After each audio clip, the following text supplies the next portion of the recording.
El octavo ángel. Eduardo J. Podestá. Esta obra ha sido galardonada con el segundo premio del género novela, en el concurso literario de la ONCE. España. Diagramación y diseño de portada. Mariana Canals. Afrodita Diseño, marca registrada. marianacanals@gmail.com. Edición de música y efectos. Daniel Benialgo. Edición y digitalización en Balabolca. Javier Podestá. Dedicatoria. Dedicado a la bella música de Luis Alberto Spinetta, que sin saberlo, estuvo presente en mi vida mientras la luz se apagaba. A Mariana, que desde hace años es mi infatigable compañera de camino, y que siempre me alienta incondicionalmente, en todo lo que emprendo.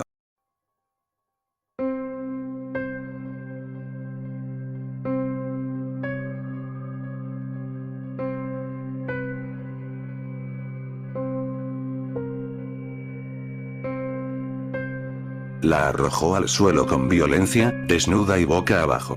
Contemplaba hipnotizado a ese cuerpo inerte, permaneciendo inmóvil y de pie junto a ella. La miraba tan extasiado, que parecía estar viviendo algo así como el instante más álgido de un clímax. Era evidente, que una extraña fascinación se había apoderado de él. Pasados unos momentos, una inquietante mueca de regocijo se dibujó en su rostro. Sin parpadear, como si estuviera en trance, recordó cómo se había encargado de suministrarle con absoluto placer, una brutal muerte a esa bonita muchacha. Calzaba botas de cuero, y en su mano derecha, sostenía un punzante objeto metálico, que exhibía su filosa punta manchada de sangre.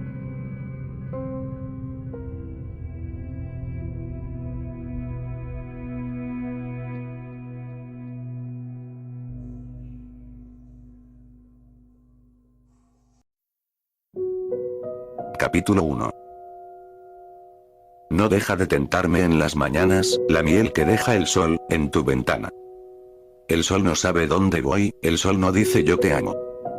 No deja de tentarme en las mañanas, tanta luz. La miel en tu ventana. Luis Alberto Spinetta.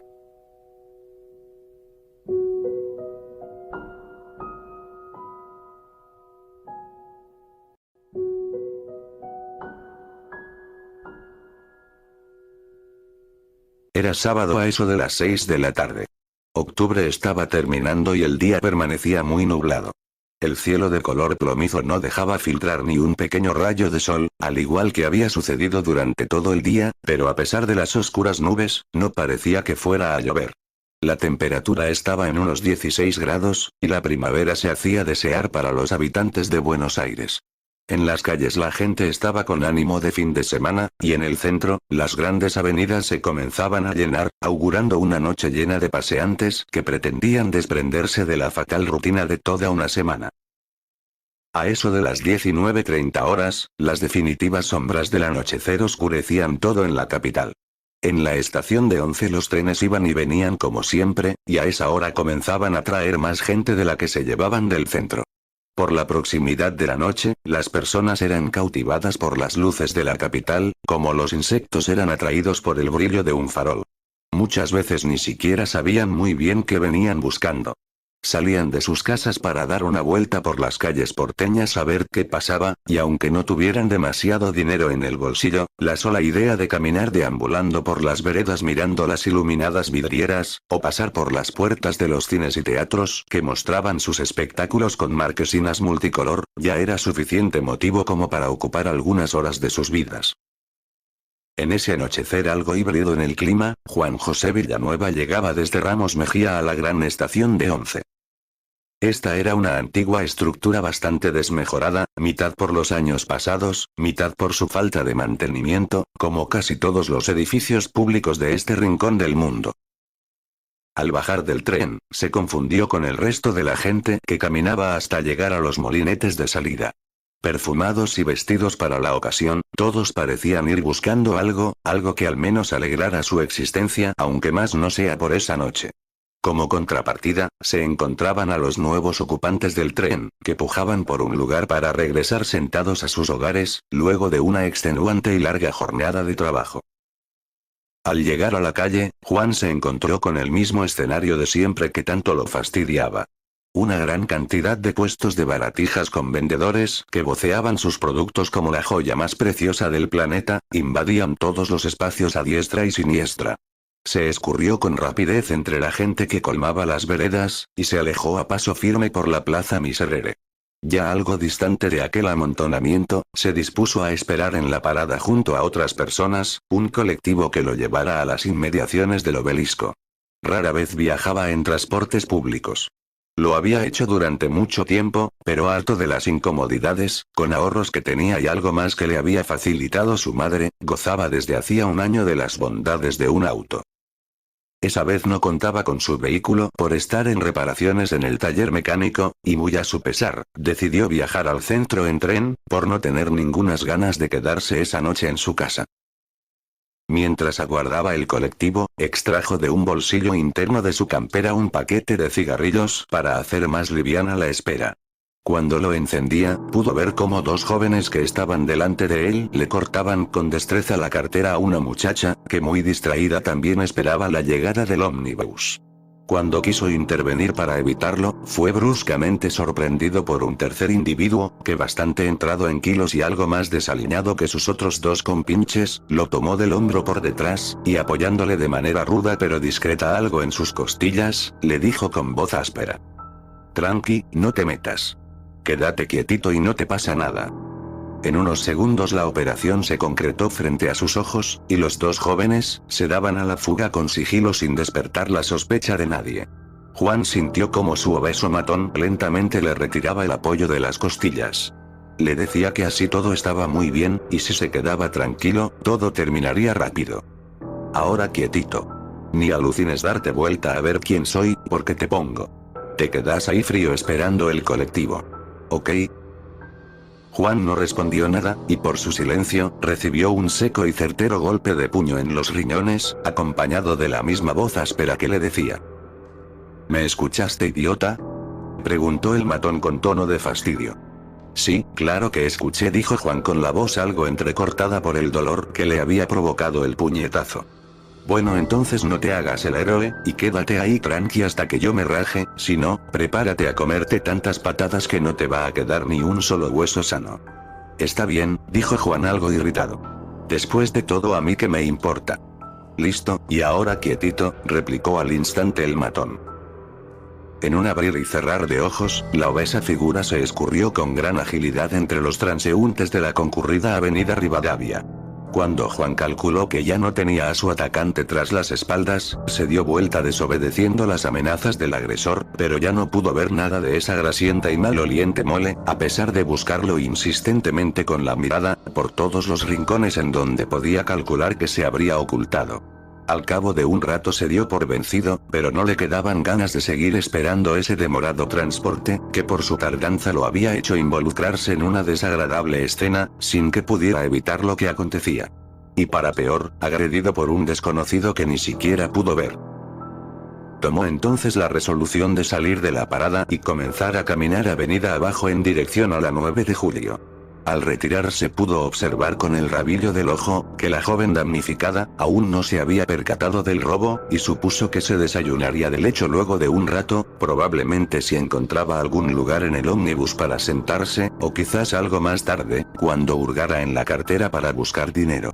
Caminó a paso firme muy molesto con las manos en los bolsillos de su campera.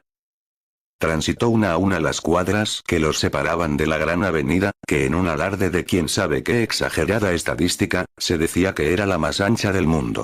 Al llegar al Congreso, atravesó la plaza y continuó su peregrinaje por la avenida de Mayo, y cuando al cabo de unas pocas cuadras se encontró con la exuberante 9 de julio, giró a la izquierda, y recibió el impacto de una ráfaga de viento que dio de lleno en su rostro, desordenando un poco sus cabellos. Pestañeó algunas veces por la fuerza del inesperado aire, y ya encaminado definitivamente por la avenida, se dirigió ahora algo más tranquilo a las proximidades del obelisco. Desde su ubicación, podía ver que a pocas cuadras se alzaba este particular monumento, erguido e inmutable como siempre, con su aguda punta mirando al cielo, como un dedo índice acusador preguntándole severo al firmamento, el porqué de todos nuestros males. A esa altura, ya la noche reinaba a pleno en Buenos Aires. Los luminosos carteles publicitarios en derredor de la Plaza de la República destellaban en todo su esplendor, combinando distintos colores estridentes, provocando de ese modo, las curiosas miradas de los despreocupados transeúntes. Desde ahí, podía cualquier paseante introducirse en las distintas calles y avenidas que lo llevarían hasta los cines, restaurantes o teatros más conocidos de esta renombrada ciudad de los confines de América. Fue así como Juan llegó a la plaza donde se encontraba el gigante de cabeza puntiaguda. Se dejó seducir por las policromáticas marquesinas de la avenida Corrientes, y se metió de lleno en ella deslizándose despreocupadamente por sus veredas, observando aquí y allá los negocios y los llamativos anuncios teatrales. El muchacho hacía todo esto rodeado de personas que como él, también buscaban algo de distracción en sus vidas. Por consiguiente, siguió caminando por ahí, hasta decidir qué era lo que haría esa noche. Pero antes de definir, deseaba entrar a un par de librerías, en donde quería ver algo que le interesaba. Cuando llegó a Entre Líneas, un típico local de la avenida Corrientes, en donde podían encontrarse ejemplares con títulos recién salidos, y en el fondo, sobre largas mesas, otra buena dotación de libros usados, entró. Se dirigió al anaquel de las novedades, y parándose frente a él, lo escudriñó detenidamente. Detuvo su vista en un libro en particular, y luego de observar su tapa por un rato, se encaminó hasta la caja. Cuando estuvo ahí, saludó al cajero, quien parecía ser el encargado de la librería. Luego de estar conversando por unos minutos de bueyes perdidos, le preguntó cómo andaba la venta de su libro.